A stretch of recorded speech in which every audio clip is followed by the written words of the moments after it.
Jake Mercer was a travel photographer who spent most of his life in hotels. One rainy October evening, he arrived at the old Ashcroft Hotel after a long drive through the mountains. The building looked ancient. The faded neon sign flickered above the entrance. Inside, the lobby was strangely empty. A gray-haired receptionist handed him a room key. "Room 715, she said.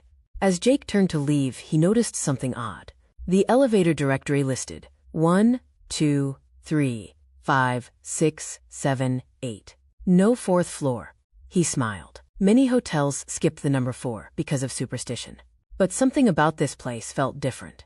Around midnight, Jake couldn't sleep. He decided to grab a snack from the vending machines downstairs. The hallway was silent. He stepped into the elevator and pressed lobby. The doors closed. The elevator descended. 7, 6, 5. Then suddenly, 4. Jake frowned. There wasn't supposed to be a fourth floor. The elevator jolted, then stopped. The doors slowly opened. A cold gust of air entered. Outside was a dark hallway. The floor number above the doors glowed red. 4.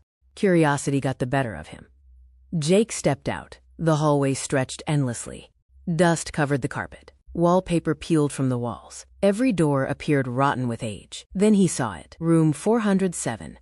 Unlike the others, its door looked brand new. A faint light shone beneath it. As Jake approached, he heard whispering. Dozens of voices, all speaking at once. Then silence. A single knock echoed from inside. 3 slow knocks.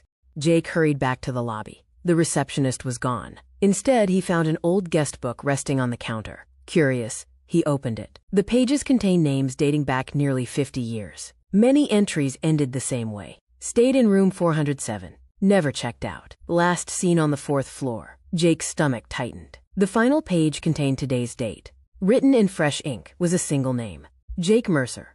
Back in room 715, Jake locked the door. His hands shook. Then the room phone rang.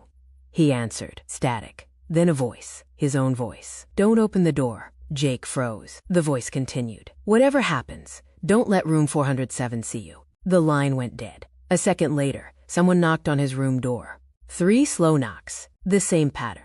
The knocking continued all night. At dawn, it finally stopped. Jake packed his belongings and rushed to leave. But when he entered the elevator, only one button glowed. 4. No matter what he pressed, the elevator descended. The doors opened again. Room 407 stood waiting. This time, the door was open.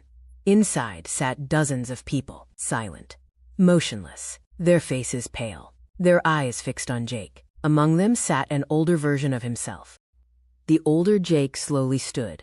His face was exhausted, as if he'd been trapped for decades. "Leave," he whispered, "before it notices you." The lights flickered. The room began to shake. The guests turned their heads toward the doorway at the exact same moment, smiling. Then Jake heard footsteps approaching from deeper inside the room. Heavy, slow, something enormous was coming.